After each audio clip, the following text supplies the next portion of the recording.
The following are prep pictures for making cabbage rolls. First, you want to core the cabbage. Then, add all of the ingredients or the meat mixture into a large bowl. Stir the mixture together to combine everything and let it sit for a few minutes so the mixture can meld.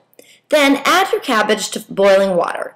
Adding the cabbage to boiling water will help loosen the leaves and will make it very easy when it comes time to actually roll the cabbage rolls. Hi everyone, I'm Lindsay Cook, and today I'm making Lebanese cabbage rolls.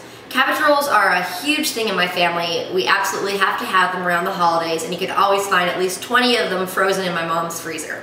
This recipe is one that my great-grandmother used, my grandmother used, and that my mom currently is using. I've modified it a little bit to put my spin on it, but I've already got a lot of the prep work done already.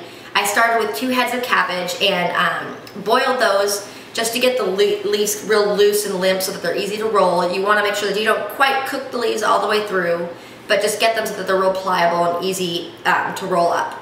I also prepared the meat mixture already. There it is. It's just, what I did for this is combine 2 pounds of ground beef, chopped onion, 2 cloves of garlic, a can of diced tomatoes, a little bit of brown sugar, about 2 tablespoons. I really like a little bit of sweet in there. A teaspoon of cinnamon, probably about 2 teaspoons of salt, and about a teaspoon of pepper, and also a cup of rice. And it's uncooked rice, just to let y'all know.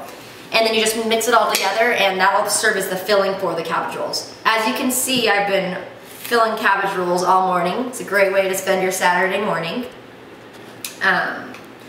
So right now I just wanted to show you how to roll them, because I know it's kind of confusing. So what I do and what works best for me is I place probably about half a cup worth of meat mixture, and I put it right into the thinned out cabbage leaves. The cabbage will have this vein going down the middle, and what I like to do is just take a sharp knife and kind of skin it back and just kind of cut some of that vein out so it's not as hard to roll. The vein, you know, it just doesn't taste good. You don't want that in there with your cabbage rolls. So once you've got it deveined or thinned, you put your meat in the middle and you just fold the sides over top like so, and then you just roll. And that way, for me, it works best to do it this way because the sides are kind of already tucked in with when you roll it, and then you just place it on your pan right up next to the other ones you've already done and go on to the next one. And it's really simple. You know, it does take a little bit of time when you're doing 30 or so of them, but it's very easy. So that's how you roll a cabbage roll, and once I get them all rolled up, I'll show you the next step, which is basically just boiling them on the stove in a tomato mixture. Thanks.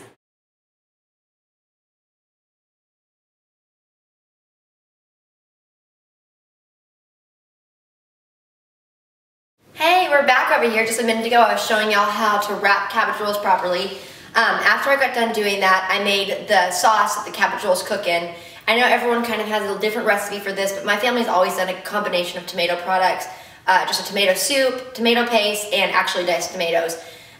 We add some water to that, lemon juice, salt and pepper, and we let them, what I do is I put the cabbage rolls, I like to layer all the little bits, the extra bits, I like to layer those on the bottom of my Dutch oven and pan that I cook the cabbage rolls in, and then I place the rolls actually on top of that, and then I always just throw in a little bit of extra cabbage on top of that, and then I pour the sauce over top, bring it to a boil, and let it simmer for about an hour and a half. So these have been simmering, and the house is smelling pretty good now, so I think they're about ready.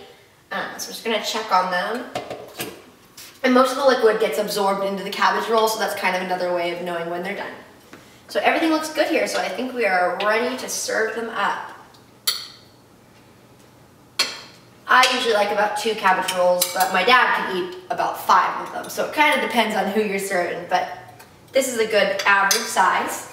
So there you have it. Some lovely cabbage rolls.